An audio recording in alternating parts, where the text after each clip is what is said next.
Papsi, medyo malinis ang pinag-iwanan ng guest mga paps. Ayan, so konti na lang gagawin natin dito mga papsi. Punas-punas, medyo konti na lang lilinisin. Ito, hindi pa ako nakapaglaba eh. Sa ano pa ako maglalaba? Sa Wednesday. Ayan na, tambak na naman labahan ko mga papsi. So ito yung CR nila. Ayan, medyo malinis.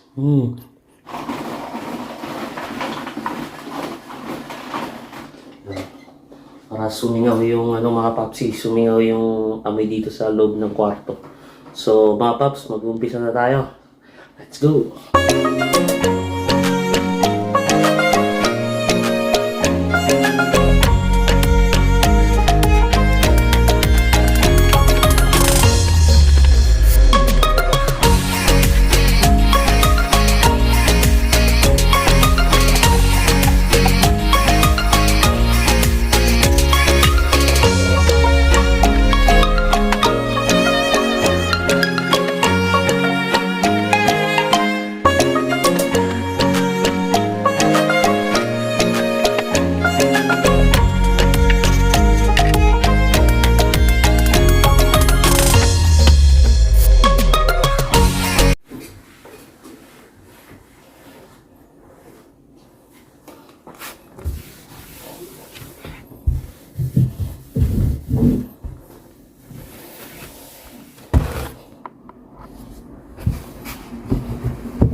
So mga paps, tapos na tayo maglinis sa pangatlong apartment. So ayan na mga papsi.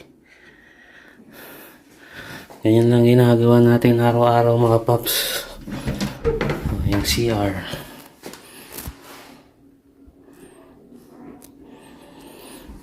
Ayan. So tapos na ito mga papsi, pupunta na tayo sa last apartment natin, yung pang-apat. Dati kasi 3 lang. Pero nung mga half month, kumuha uli si sir ng isang apartment. So naging 4 na yung hawak ko mga papsi. So from dito hanggang dun sa bago, lakad na naman mga 16 minutes mga papsi uli.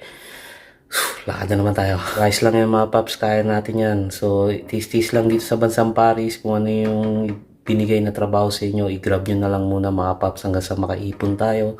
Kasi darating din naman yung magkakaroon din tayo ng maganda-gandang trabaho, tsaka hanggang sa dumating yung papel natin kung kaya nating magtiis dito mga papsi. So sinishare ko sa inyo mga papsi yung araw-araw kong ginagawa dito sa Bansang Paris. Dati kung production operator, warehouse, ngayon housekeeping tayo ngayon.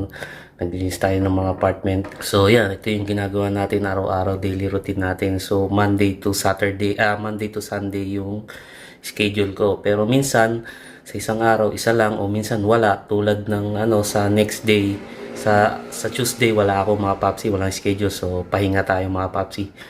So no oras na, kailangan matapos natin yung bago mag alas 5 kasi check in naman ng bagong apartment alas 5. So yung nilinisan ko nung una, ang check-in niya is alas 3 ng hapon. So yung sumunod doon tsaka ngayon, ang check-in niya alas 4. So kailangan bago dumating yung oras ng check-in, lahat ng tong apartment ay linis na natin mga papsi. So yun yung ginagawa ko araw-araw mga papsi. So samahan nyo ako sa last apartment natin mga papsi. Let's go! So yun na nga mga papsi, lalakad na naman tayo mga paps. Ayan, 15 minutes lang yung lakad dito mga paps, papunta dun sa bagong apartment.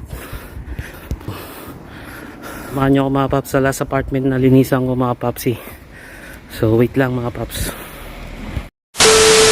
Mga papsi, yan na yung pang-apat na apartment na lilinisan ko.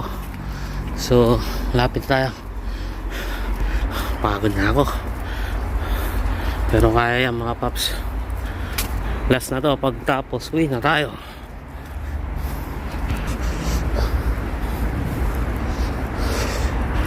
Ayan, ang pang-apat na apartment natin mga papsi.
Yun na nga mga papsi, ito na yung pang-apat na apartment na.